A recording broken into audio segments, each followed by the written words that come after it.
We got some breaking news for you to start this pod off, as F1 has reached an agreement in principle with GM to support the GM Cadillac as the 11th team to enter the grid for the 2026 season. So we held off publishing this podcast simply because I had known that this news was going to be coming, and I wanted to make sure that we had gotten it onto the show before publishing the entire episode. So a lot of you may be wondering how sort of all of this came about. And just remember, this is in principle at the moment.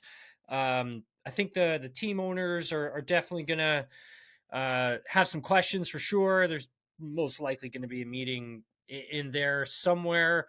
But this has been something that's been in the works for quite a while. So if you go all the way back to the Andretti Global situation with their prospective bid of trying to get onto the grid, they had they'd been accepted by the FIA to kind of come in, but FOM, so the commercial rights holders of Formula One, they had actually refused the bid simply because they didn't feel that there was enough value from the Andretti Global GM bid to kind of come in. And at the time, GM was saying that they were going to build engines for this project, but it wasn't going to be until 2028. And there'd been a bit of tension, I think, between Michael Andretti and Andretti Global, and just trying to get themselves or force themselves into Formula One. But as soon as Michael kind of stepped back from the Andretti Global situation, or the Andretti Global company, Dan Tauris, who is from Group 1001, he stepped in to Andretti Global. And I think Tauris and GM, I don't think they really wanted to give up on trying to get a team onto the grid in Formula One. And so they made a lot of effort to go back to F1 and put forth just a compelling argument or bid with a bigger commitment from GM. And that kind of led to more discussions, and now that's been approved in principle. So Mohammed Ben Solayem, who's the FIA president, he's on board. There was also quotes in the statement that we had received from the likes of Greg Maffei, who is Liberty Media's CEO. He said, quote, "With Formula One's continued growth plans in the U.S., we have always believed that welcoming an impressive U.S. brand like GM Cadillac to the grid and GM as a future power unit supplier could bring additional value and interest to the sport. We credit the leadership of General Motors and their partners with significant progress in their readiness to enter Formula One. We are excited to move forward with the application process for the GM Cadillac team to enter the championship in 2026. So the Andretti Global unit, let's call it, so they actually have I guess a smaller working factory, let's call it, in the UK, close to Silverstone. And that's sort of where this base is going to be. I think they're going to have to develop it even more, but they've already been building Formula One cars and putting them in wind tunnels and testing things out. So they're already sort of ahead of the game. They've been hiring a lot of F1 personnel to come over and assist and help in creating this team. And they've also got some really big names on board as well. Now, GM President Mark Royce, he also said in a statement as well, because it's important to note that GM is going to be the bigger figure here. As the pinnacle of motorsports, F1 demands boundary, pushing innovation and excellence. It's an honor for General Motors and Cadillac to join the world's premier racing series, and we're committed to competing with passion and integrity to elevate the sport for race fans around the world. This is a global stage for us to demonstrate GM's engineering expertise and technology leadership at an entirely new level. Dan Taurus, he's also quoted in here as well. And a lot of you may find this a little interesting, but like I had said, Dan Taurus from Group 1001, he's the one who came in to take over at Andretti Global when Michael sort of stepped aside. He's also quoted saying, "We're excited to partner with General Motors in bringing a dynamic presence to Formula One. Together, we're assembling a world-class team that will embody American innovation and deliver unforgettable moments to race fans around the world. We appreciate the FIA and FOM support of our application and their recognition of the value we can bring to the championship." Dan Taurus, who is quoted as the CEO of TWG Global's motorsports business. So you all may be wondering what TWG is. So tiny bit of background. TWG Global, so they are the controllers now of Andretti Global. I know there's a lot of globals in here. They're also partnering with GM. So this GM-led F1 team. So they're also partners in this collaboration with them.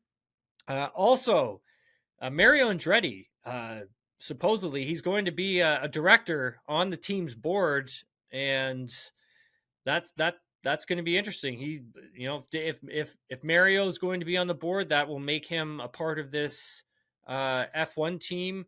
So that's where we're at right now with a lot of this news. As for engine, we don't know what that engine's going to be. It has been reported that it could be Ferrari.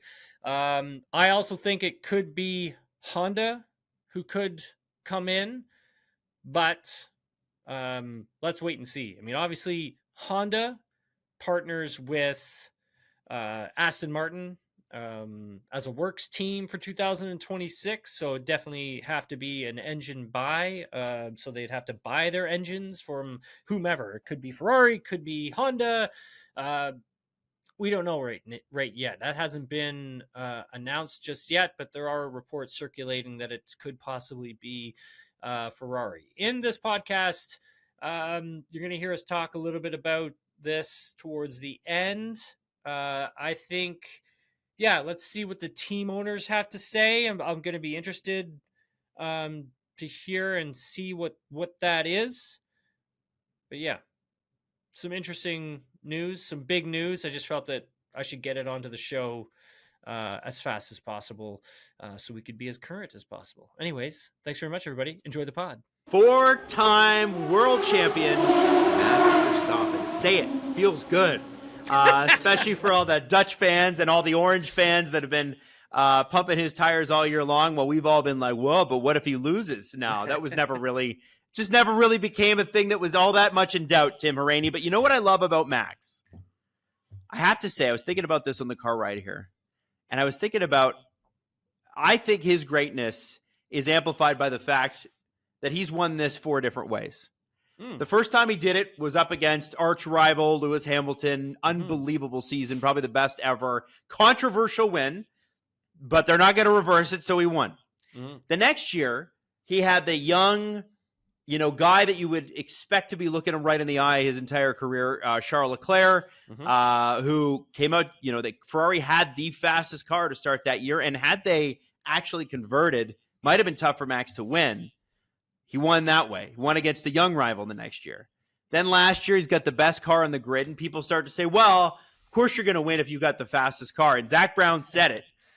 And Max Verstappen made sure when Zach Brown congratulated him to say, hey, Zach, I didn't win in the fastest car. How about that? And I have to say, I respect the hell out of it.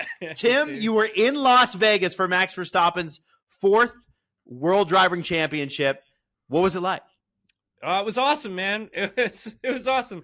I'd never been to a championship sort of deciding race or where someone has won the championship. So yeah, it was incredible, dude. And to do it in Las Vegas and like the sights there and everything they had going on, like it was fantastic. A couple points you made there, Adam, which were pretty interesting because, like, at the end of that one, Christian Horner actually admitted that by the time the Italian Grand Prix had rolled around and that race was kind of came and went, they actually didn't think they were going to be able to win the drivers' championship. Wow. Like they thought like that was it. They thought that was it. Like we're not getting this thing done.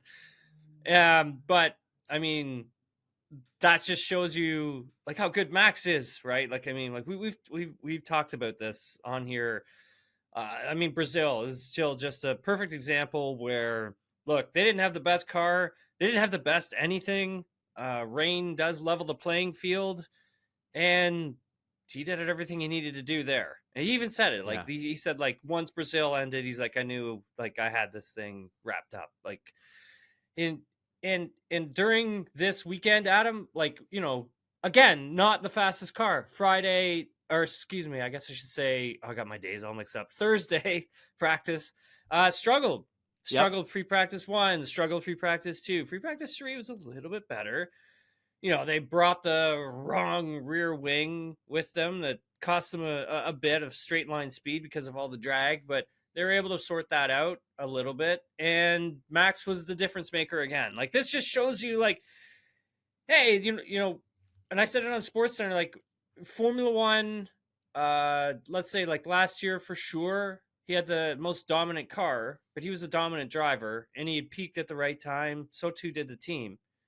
And that shows you just how good these drivers are. You don't need the best car, right? You just don't. And that's thanks to these regulations too. Yep. But these regulations are so difficult, man. Like, these are probably some of the most difficult regulations I think they've ever faced. You know, there's so much science behind it, getting the car in such a sweet spot. But if the driver, you have a great driver, they're able to make up that difference. They're able to make up that, you know, 2.5, 5/10 difference, which is huge in racing. It just is. These guys are just all on such a level playing field at some points that, you know, if you can have someone who can, you know, make up that difference, then you're good to go. And Max can, right? Like, you just witnessed greatness this season. Like, you did. You saw it. Like, this is like Tom Brady. This is like Michael Jordan, whatever.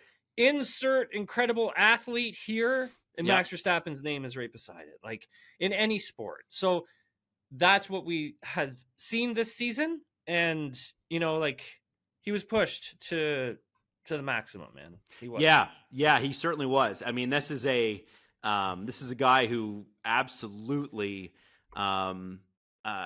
had to get everything out of the car, and the car was probably some races the third, some races the fourth best car. Mm-hmm. More third than anything. But I don't think I think Max's driving masked how fast Ferrari was.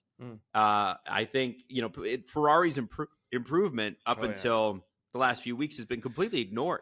Mm-hmm. But they've had a really great year. Mm-hmm. McLaren obviously has had races where they're far and away the best car. Mm-hmm. But it was pretty clear that the McLaren team wasn't ready to win a championship, at least on the driver's side. The mistakes they made, the decisions they made, they left the door open. And in this sport, Tim, you really can't. No. Like, it's you if the door is shuttable, you slam it shut and you lock it. And they just didn't do that. They didn't have the stones really to make cutthroat decisions the way that Red Bull does. Now, you know, I wonder, I mean, it's such a perfect timing for Max because he's got a little bit of time off here. Did they get a little partying done at the track? Was the team able to truly celebrate, or do they have to wait till the end of the season? Like, did they have some fun? Tell me they had fun. Adam, I think, like, by the time Max got to his last interview with Viaplay, he was good to go. I think he had a few gin and tonics by then. Good for him. Deserved. He's just seeing our our colleagues down at Viaplay. They were there late, man, covering this thing. Like, they were, I want to say they didn't get out of the track probably until 4 or 5 in the morning. And we got out of the track probably about 2:30, I think, in the morning. Okay. And around there, 3 a.m. But they had to stay for like an extra hour and a half to cover it. And they were live, like, on TV back in the Netherlands. Wow. And I'm not too sure. I think Max was like, he was the last one to do kind of like a sit down with them. Like that was the last broadcaster. He's got a deal with them. Okay. But yeah, so anyways, I think like he was doing a talk back with the F1 studio in the Netherlands, and like if you can go and watch the video, it's online. He's having a good time. Good for him. Yeah, and I think awesome. It was really great. Yeah, good for him for sure. It was great. If you saw any of the videos from the Netherlanders from the what was it, Euro Cup this summer, they know how to party. So I'm sure that they had a good time in honor of him. Yeah, no, the videos are great. I mean, if you just search up like the stuff that happened afterwards with him, because he came to us like when we were in the media pen. He came to us TSN, and he was drinking like Heineken and stuff. Beautiful. And I was gonna say something, and I was just like, I don't know if I'll get in trouble for this. So I didn't bother. I asked him like. Our first question to him was, if he were to go back like to when he was a kid, and someone were to tell him that, one day you're going to be a 4-time Formula One world champion, would you believe it? And his answer, I kind of caught him off guard with that. And he was just like, oh my God. He's like, it gave us a great answer. Like, just like, there's just no way, he said, like, I would never have believed that I would have gotten to this point. And he went really in depth with it.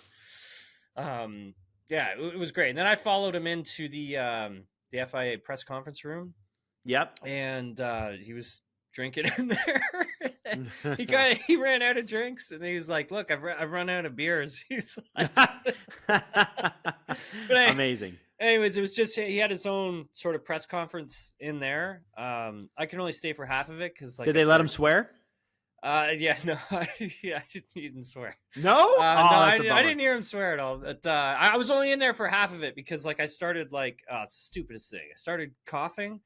Because like the transition from going from the cold into the warm, had like really had messed up my chest, and like I started coughing when I was in there, and I'm like, I got to get out of here. I'm going to ruin this guy's whole press conference because I'm just going to cough all over it. So I just left.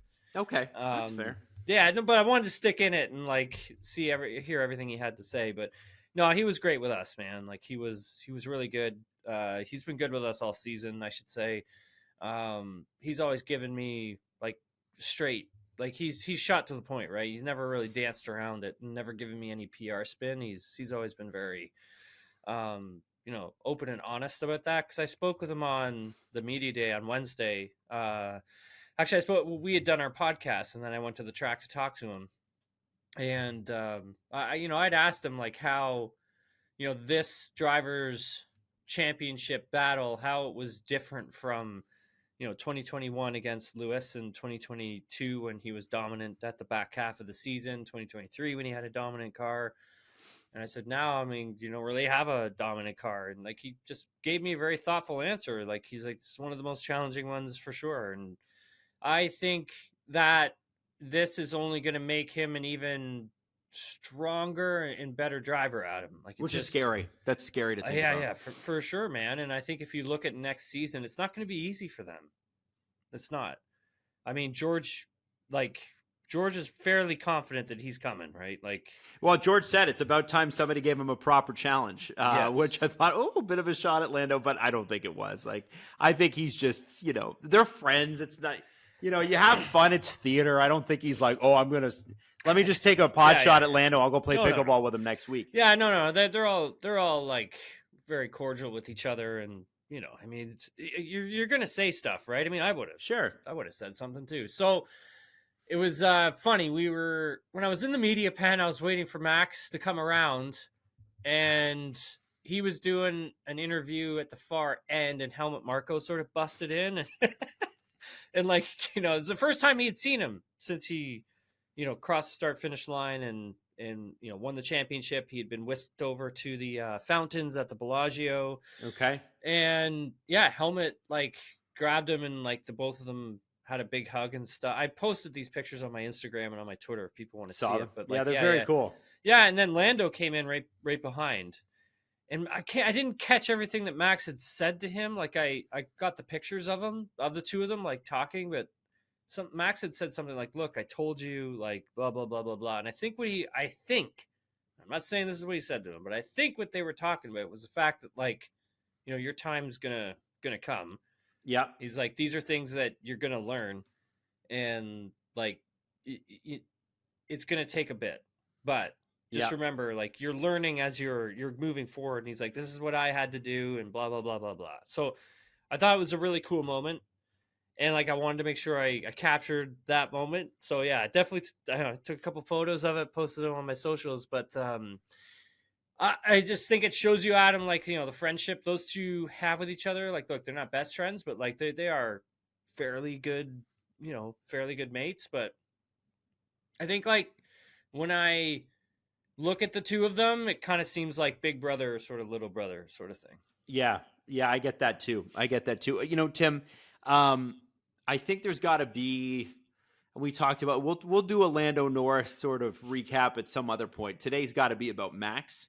But I do 100%. think, when we talk about who are the potential challengers for the World Driving Championship next year, there's things I want to see from Lando. There's things I want to see from Charles. There's things that people are waiting to see if they're still there from Lewis. There's a whole group of guys that you think are going to challenge with the cars that they have, but we've got, there's some things that Max Verstappen has all of the checks on the boxes. There's no question about it. Love him or hate him. And I don't know why you'd hate him. I get why you would hate him. People hated Tom Brady too. People hated Lewis Hamilton. But I think, where he's at, and I think the context of this is so important, because I look at, who I grew up with was obviously the Schumacher years, right? Mm-hmm. And Michael is famous because of all the amazing driving, and also he was a lunatic and cutthroat and all the other things he did. But he won 5 in a row. And Lewis only did 4. Sebastian Vettel did 4. I think that Max has put himself squarely in that category now. And if he does this again, we're going to start, you and I, the 2026 season thinking he might be cementing himself as the greatest driver of all time. We'll know that in the next 12 months, Tim. And I think that's pretty exciting. Like, I think just that story alone, all the driver market moves were exciting this year. But they got a little tiresome after a while. It's like, okay, Carlos, can you just please make a decision so we can all move on with our lives? It's fun when drivers do crazy things, Lewis going to Ferrari, whatever. But when you're watching historical greatness and you're seeing things that your dad or your mom or whoever got you into Formula One never got to see, that's what we're looking at next year. Max could be that. And Lewis, by the way, I mean, listen, the Nico Rosberg year, it's a real bummer because that could be like 7 in a row. Sure, yeah. But it didn't happen. You win or you don't. And I think in Max's case, the pursuit of greatness next year will be amazing. And I do think at some point we're going to have a conversation about who on his team is pursuing that with him. Yeah, that too, for sure. I mean, I don't... Like Helmut Marko said something really interesting on the weekend, and I knew this, but I didn't know this. I think I know what you got coming here. Yeah, he said, we're all happy for Max if this happens, when this happens, but none of the team will get their bonuses because it's based on the World Championship team thing. Yes. So none of those guys are going to get their bonuses, and that's down to, I think, partially what happened back at the factory, Tim, whatever direction they decided going. It's also down to the fact that Sergio Perez is just not on the level. No. It's just not. Maybe he was at one point a couple of years ago. He's not anymore. I saw what was the stat? It's from, I don't even want to say it because I'm going to screw it up, but I think he's only had like over 40 points from Monaco to now or something like that. It's not, it's bad. And someone can go and just do the math on that one, but I think it's like 41 points or something like that from Monaco to Las Vegas Grand Prix that he scored. Wow. Yeah, it's bad. And they're going to have a shareholders meeting at the end of the season with like all of the decision makers on Sergio and like what's going to happen there. And that's when we'll get our answer, right? Like, I think that's what it's going to come down to. When you take a look at this team, from afar, Adam, this year they've gone through a lot of inner turmoil. They've lost a lot of key personnel. They've promoted some personnel to other positions. But I mean, the likes of like Jonathan Wheatley gone, Adrian Newey, gone. Yep. I mean, it's going to be difficult for them to, I think, um, have a strong car next year. Really do. I don't like. I'm not saying it's going to be a disaster, and it's not what I'm No. saying. I mean, like they've got some talented individuals still behind the scenes that they're holding on to.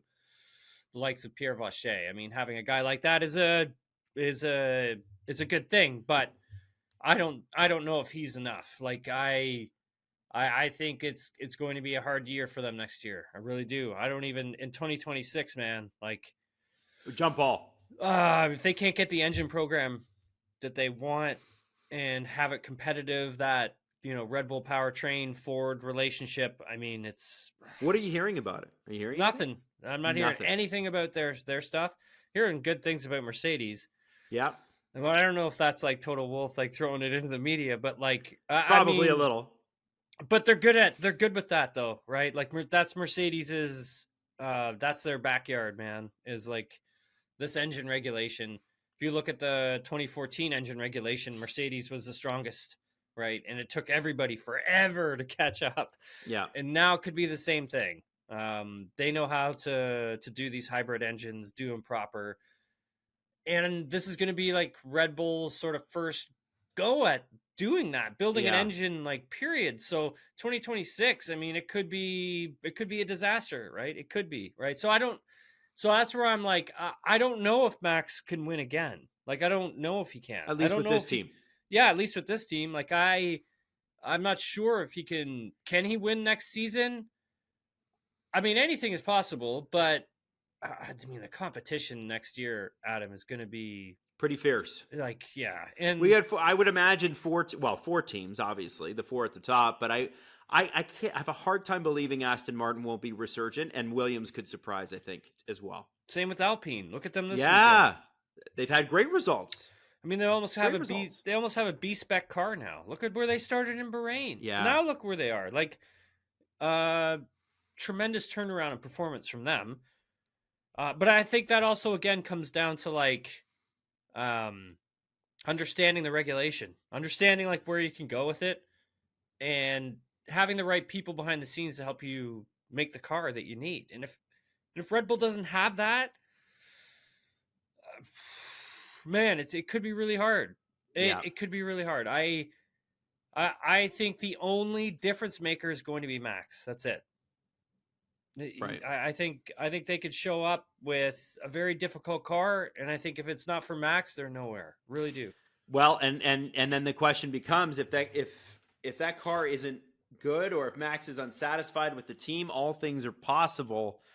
You know, he might even be racing for somebody else in 2026. That's also something we're watching out for. Sure. Yeah. So 100%. All of it's possible. Yep. As we saw with Lewis Hamilton this year, you just never know. Now let's talk about Lewis and George, because Lewis had his lap time deleted in qualifying, which I believe if he had been able, he would have gotten pole.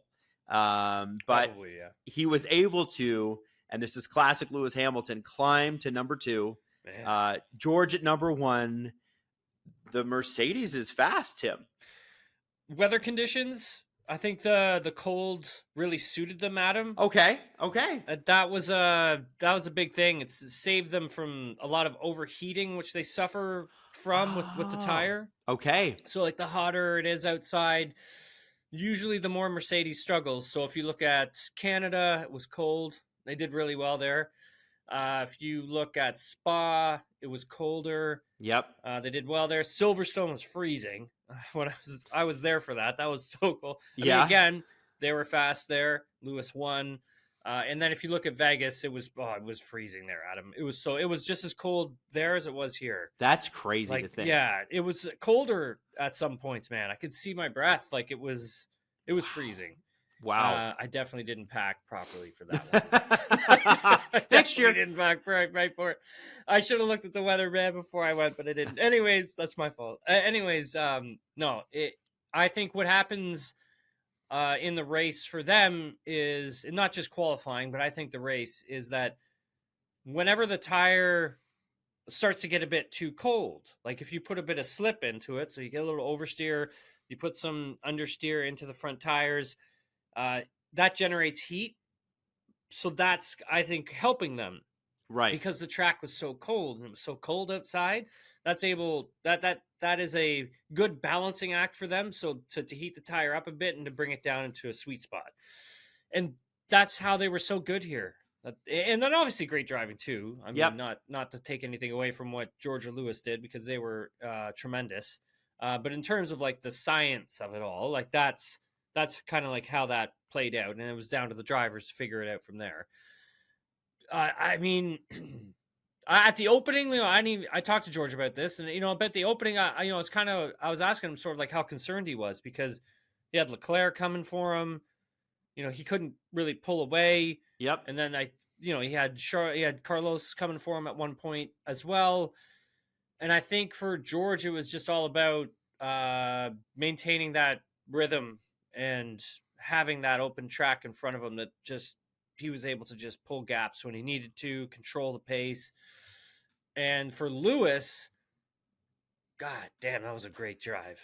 It feels good, doesn't it? Man, that guy is just, yeah, that was an incredible drive out. That was a drive of the night. That was, I even said it to him. I was like, that's an amazing drive, you did tonight. Like how did you do that kind of thing? And what did he say?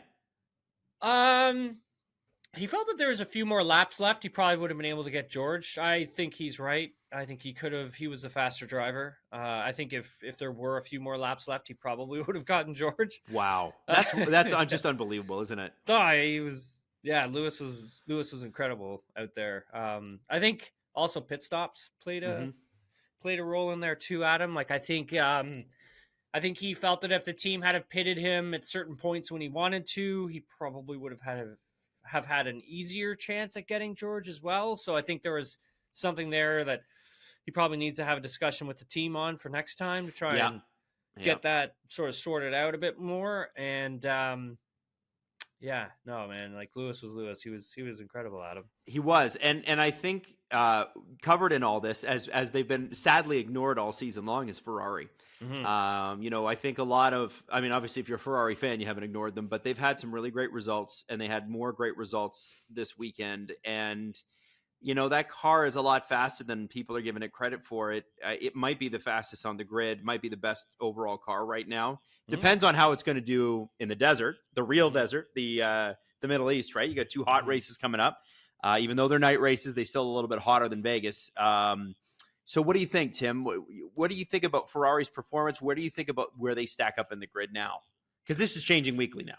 It is. You're right. I think they can definitely win this Constructors Championship. They have to be careful with what happens, Adam, in Qatar, because McLaren most likely will be. That's going to be, I think, McLaren hunting grounds is Qatar. And Ferrari's got to be careful with how many points they're going to give up to McLaren there. And then I think Abu Dhabi, it's going to be like between the two of them, who's going to win the Constructors. Right.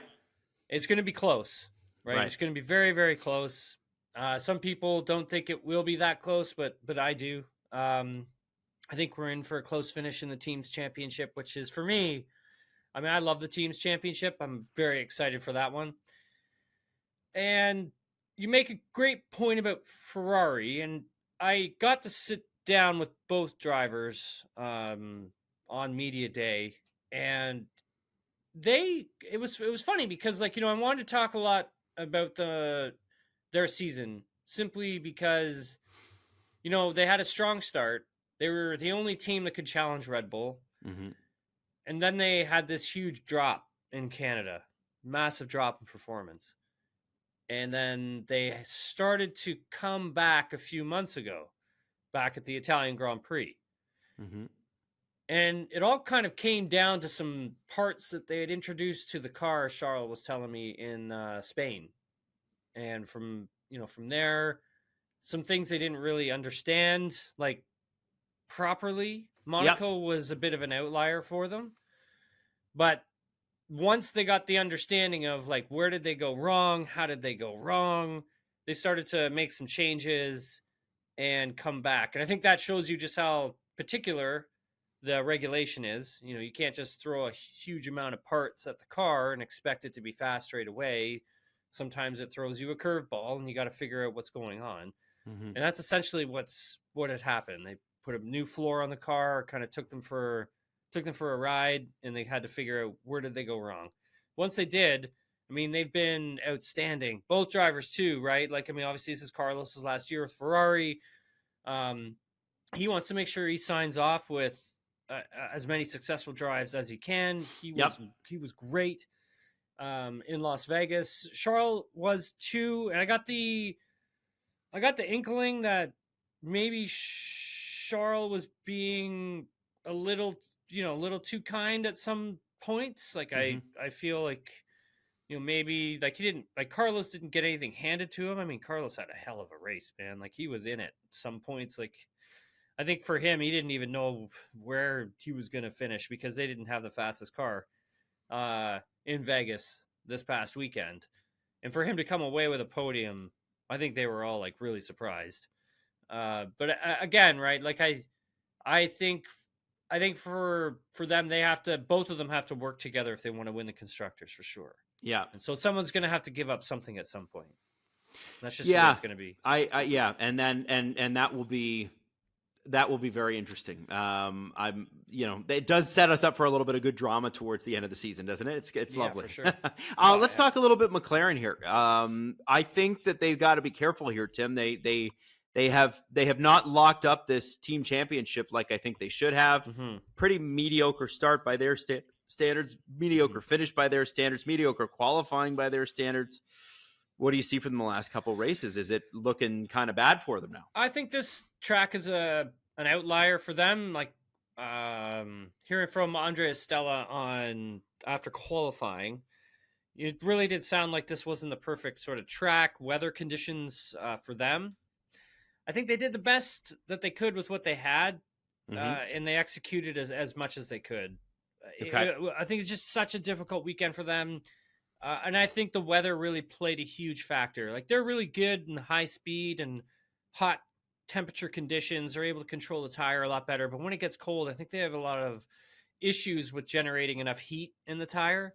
And again, that affects the driver's confidence and where they can push, where they can't, how much management do they have to do, and then the graining as well. They had a lot of graining issues with the tire, and that really did not go well for them whatsoever. So a lot of difficult scenarios for them this past weekend. I think they knew they were either A, going to lose the drivers' championship, or B, just kind of keep it going and just holding on to their constructors lead. And I mean, that's essentially what kind of played out, right, Adam? So it was a very difficult weekend for them. And I think it also, Adam, it shows us like what 2025 is going to be like. Not just for McLaren, but for everybody. Where you're going to be tracks that favor certain cars, exactly. And 100%. And I think so. Here's I guess the question I have for Andrea Stella, if it were he here, I'd be like, how do you get? Lando's got to be disappointed, right? He's got to be disappointed.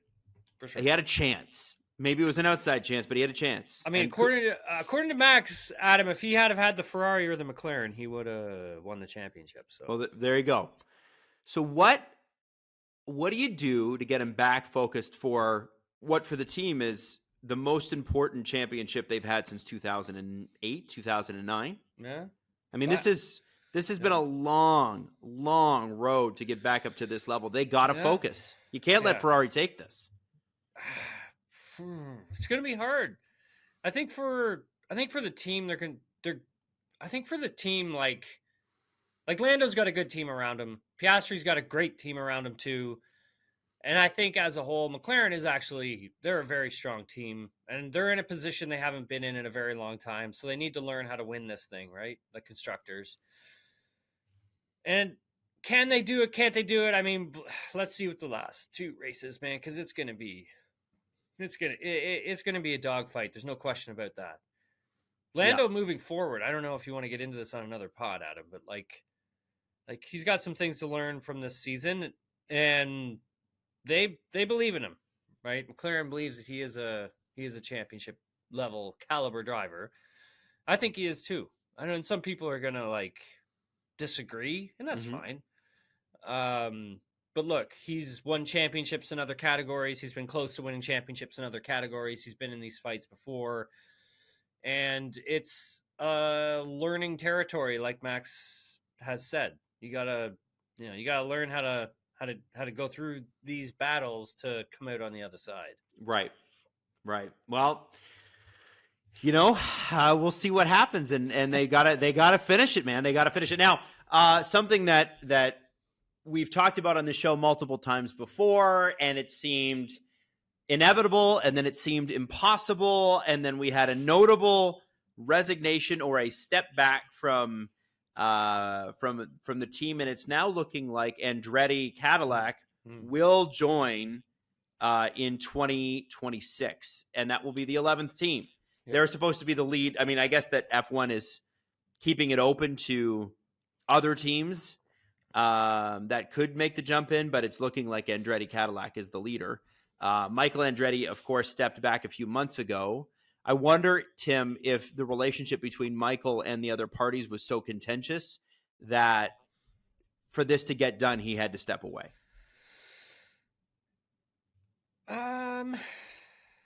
Yes and no. Okay. I think I don't know all the ins and the outs of it. I have heard rumors, and there is the rumor that there will be an 11th team. It's going to be GM. Not sure who the power unit provider is going to be exactly. And it's kind of like, okay, well, how did we get here, right? Mm-hmm. Like if we go back and Andretti tries to snap up Sauber, and that doesn't go through, right? And then Michael really wants to get an 11th team on the grid, so he does whatever he has to do. He goes around, gets teams' signatures on paper to let him in. No one really plays ball on that front. And he's like, okay, well, I'm going to go through the FIA. So goes through the FIA and gets an approval for an 11th team, but he gets denied by FOM, so the commercial governing body of Formula One, which is fair. They felt that he and what he was bringing wasn't enough. Even not having a full power unit provider and GM and just buying their engines from what was going to be Alpine. Yep. And then I think the amount of spending that they had done, they bought a small piece of property, a factory out by Silverstone where they could start hiring some people to start on this F1 project for them. They spent a lot of money. They're still going forward on that. Like that's still happening right now. They're putting, Formula One cars that they're building in wind tunnels.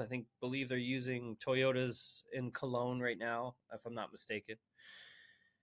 And Dan Tauris, who is basically the head of Group 1001, takes over Andretti Global. Michael steps down, spend more time with his family, he says, and then, he's got Andretti Global to manage, right? And whether or not that's going to be a rebrand, I have no idea.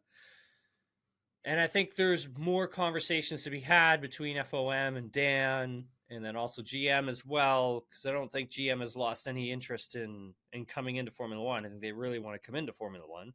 It's how are they going to come into Formula One? Right. They can't build an engine for 2026. I mean, 2028's the target, right? Yeah, there's just no way, Adam. Right? There's no, it can't be done, right?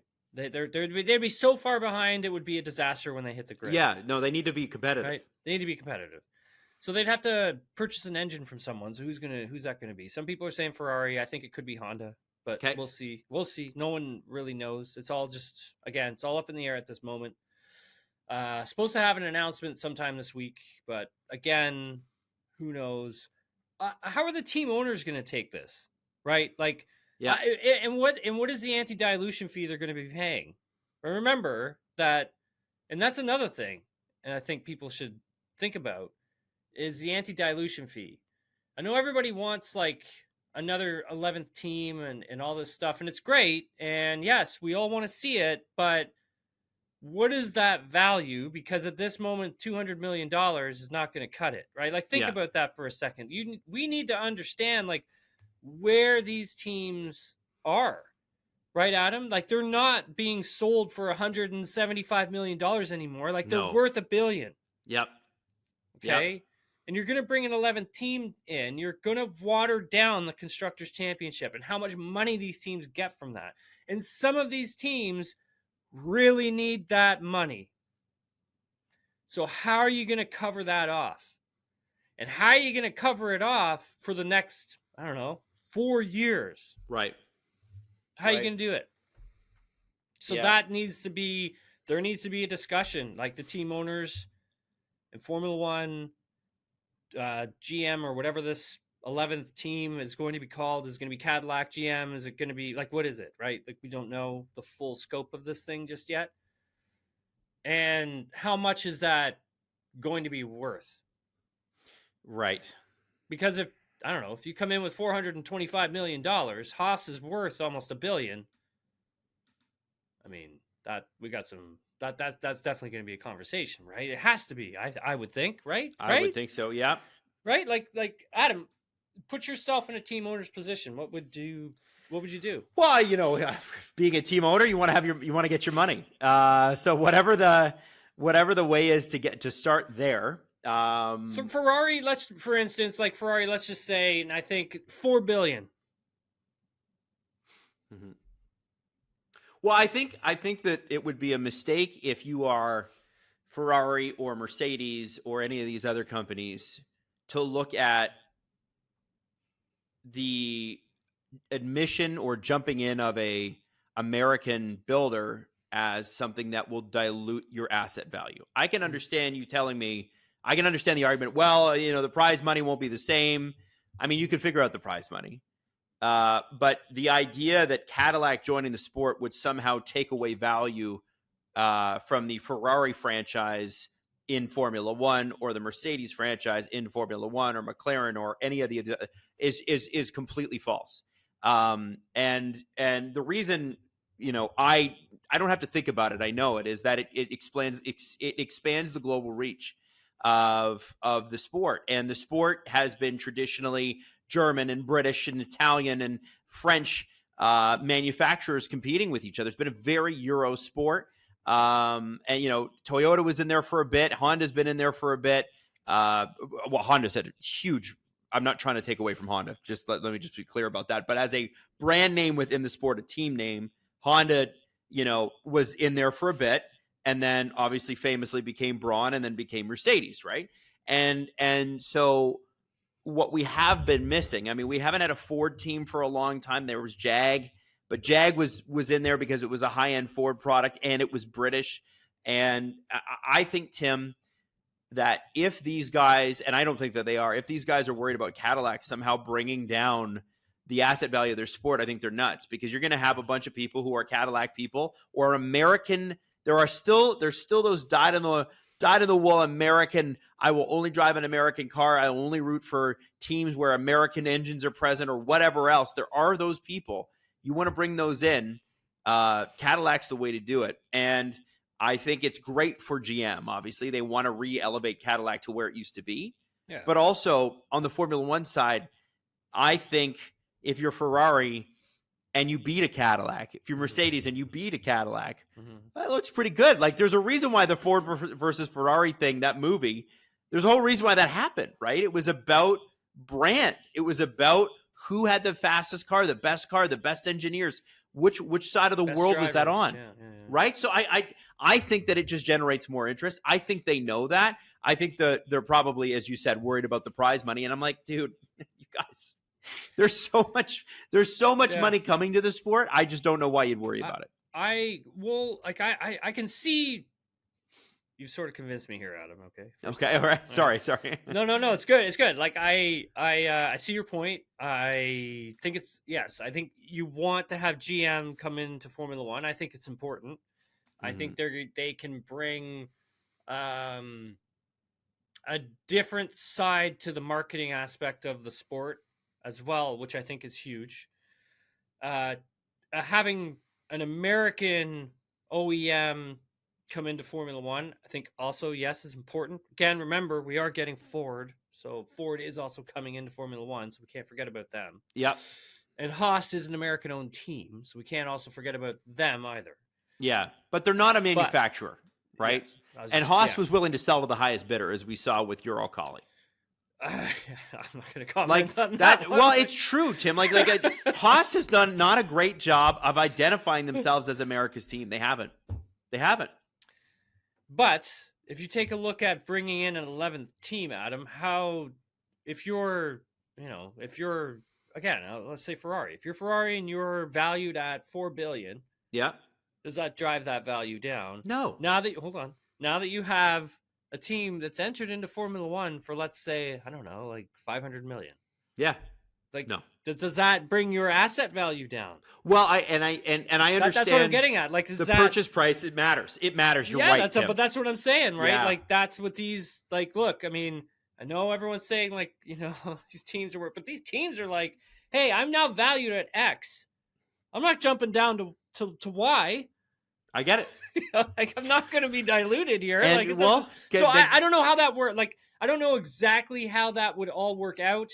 I don't know how it would really drive the value of a top team down. I mean, I really don't. But I mean, is that something that they would be worried about? That's where my head is at. Right? So that's what I was thinking about. That's what I'm trying to say right now. Here's what I throw out there. The greatest example I can have, and unfortunately, if you're a motor racing fan and you don't watch hockey, you might not get this as well, but we have the same system in Canada and the United States for our various sports enterprises, right? And the league that's expanding quickest in the the major North American sports is the NHL. They have had, in the last few years, Vegas and Seattle have joined the teams. And Vegas joined at $500 million in 2017. Mm-hmm. Seattle at $650 million about 3 years ago.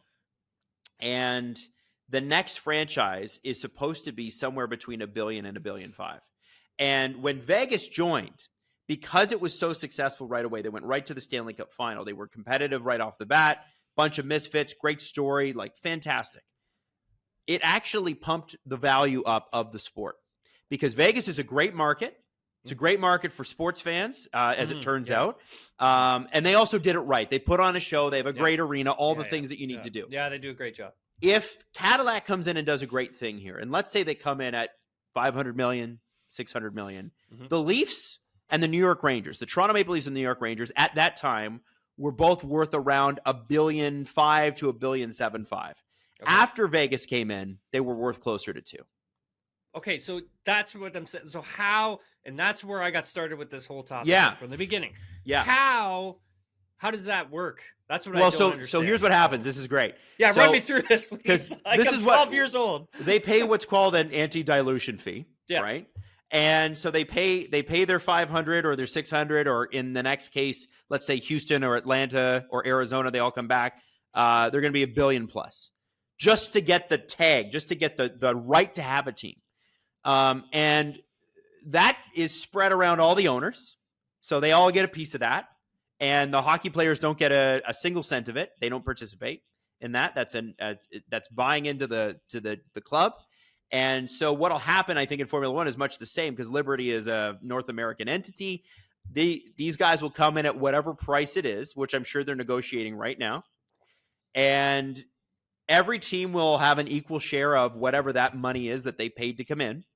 And then what will happen is you're going to watch, if Cadillac comes in and they're competitive, you're going to see a big jump in Formula One asset value. You just are.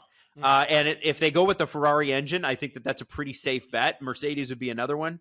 Go with that or Honda. I mean, all of them have had pretty big success over the last few years. So, take your pick. But the way that it works is the teams all get that money, and then they can the owners can pocket it themselves, or they can reinvest it in the team. And, something like that for, let's say it's $750 million, right? So for every team, they get $75 million, or they get $70 million, or even $50 million. Think of what that does for a team like Williams, right?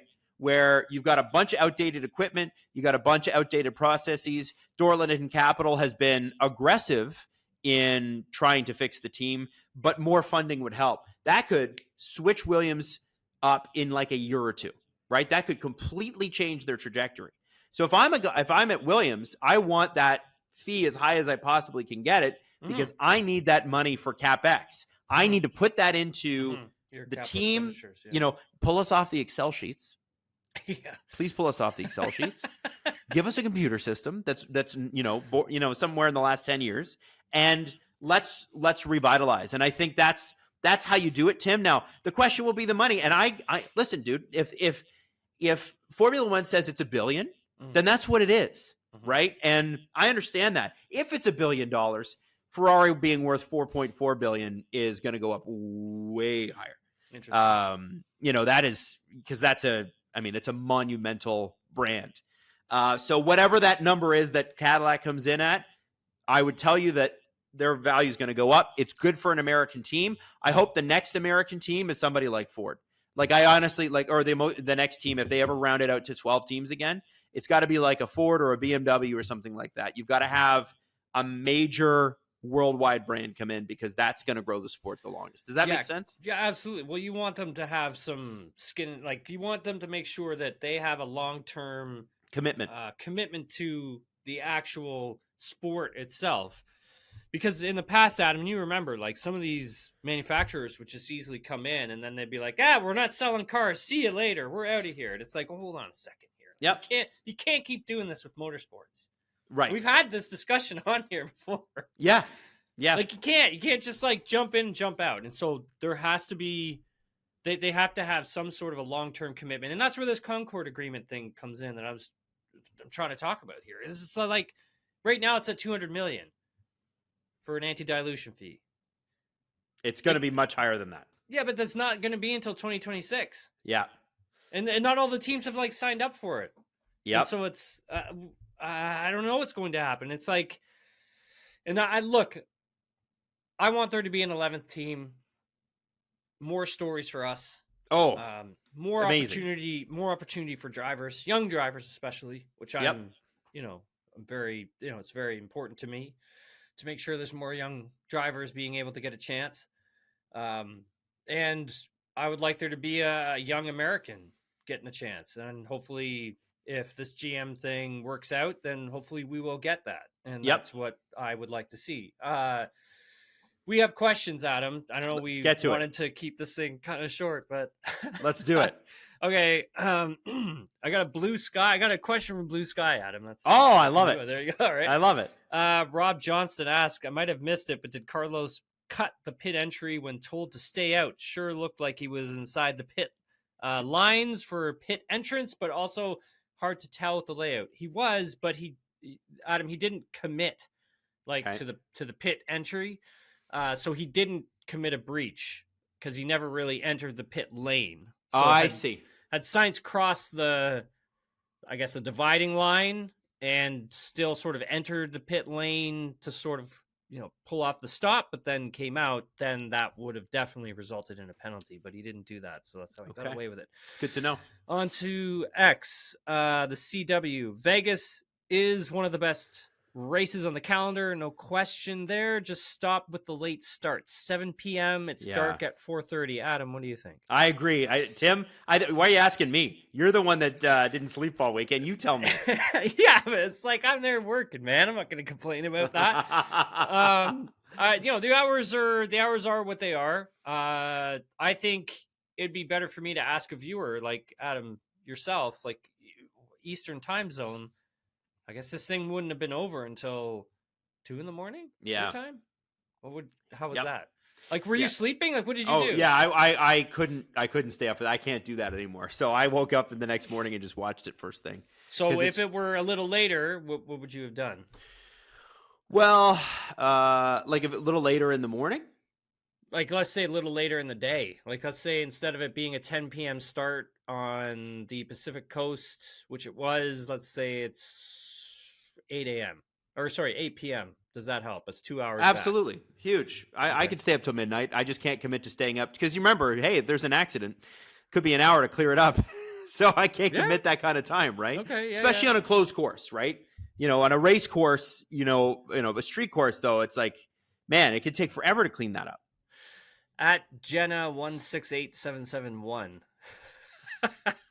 I like that name. That's all right. Any updates on Franco Colapinto for next season? There were rumors about Alpine instead of Duan, but I'm not sure if that is accurate at all. You're right. There were some rumors for sure. I did get to speak with Jack.